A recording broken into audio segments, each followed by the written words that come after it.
संसदेमध्ये असा एक नररत्न दिला ज्याने या भारतातल्या शेतकऱ्यांचा कैवार घेऊन, अरे या महाराष्ट्रातल्या प्रत्येक शेतकरी माझा भाऊ आहे, त्या शेतकऱ्याची बायको माझी बहीण आहे, तिच्या डोळ्यामधला अश्रू मला पुसायचा आहे, मला सत्ता नको, पंचतारांकित संस्कृतीची हव्यास नाही, तर मला माझ्या स्वाभिमानी शेतकरी संघटनेमधला प्रत्येक मावळा तयार करायचा आहे. राजू शेट्टी साहेबांची भूमिका काय आहे? अरे माझ्या संघटनेत हजारो लाच्या वृत्तीचे नेमळक पुलसट कार्यकर्ते मला नको, सचिन शिंदे सारखा लात मारेल तिथं पाणी काढेल असा एक कार्यकर्ता निर्माण झाला तरी मी माझ्या संघटनेचं सार्थक समजेल.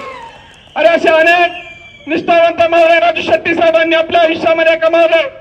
या आता प्रस्थापित विरोधक राजू शेट्टी साहेबांवर टीका करतायत, म्हणतायत की राजू शेट्टी साहेबांनी काय केलं तर शेतकऱ्यांच्या पोरांच्या हातामध्ये दगड दिला. अरे दिला दगड या साहेबांनी आमच्या हातामध्ये, पण या प्रस्थापितांच्या विरोधात लढण्यासाठी दिला. आमच्याच बापाचा पाय दळी घाम तुडवणारे हे प्रस्थापित, हे कारखानदार, अरे यांना वटणीवर आणण्यासाठी या साहेबांनी आम्हाला दगड दिलाय आणि आम्हाला त्याचा अभिमान आहे. या शिरोळच्या सगळ्या सर्वसामान्य कष्टकरी गोरगरीब इथं जमलेल्या प्रत्येक व्यापारी, महिला, बंधू आणि भगिनींनो, या मातीचा स्वाभिमान जिवंत राहिला पाहिजे. राजू शेट्टी खासदार होणं फक्त हातकणंगल्याची जबाबदारी नाही, तर या महाराष्ट्राची नव्हे, या अखंड भारतातील शेतकऱ्यांची गरज आहे. कारण या प्रस्थापितांविषयी डरकाळी फोडणारा एखादा निष्ठावंत वाघ आम्हाला आता संसदेमध्ये दिसत नाही. आता दिसतोय तो फक्त एकच राहण्यावर, तो या शिरोळच्या जन्मभूमीतला आणि त्या खासदाराचं नाव आहे सन्माननीय राजू शेट्टी साहेब. आणि म्हणून मी साताऱ्यावरून आलेलो आहे. भावांनो, मनामध्ये फार वेदना आहे.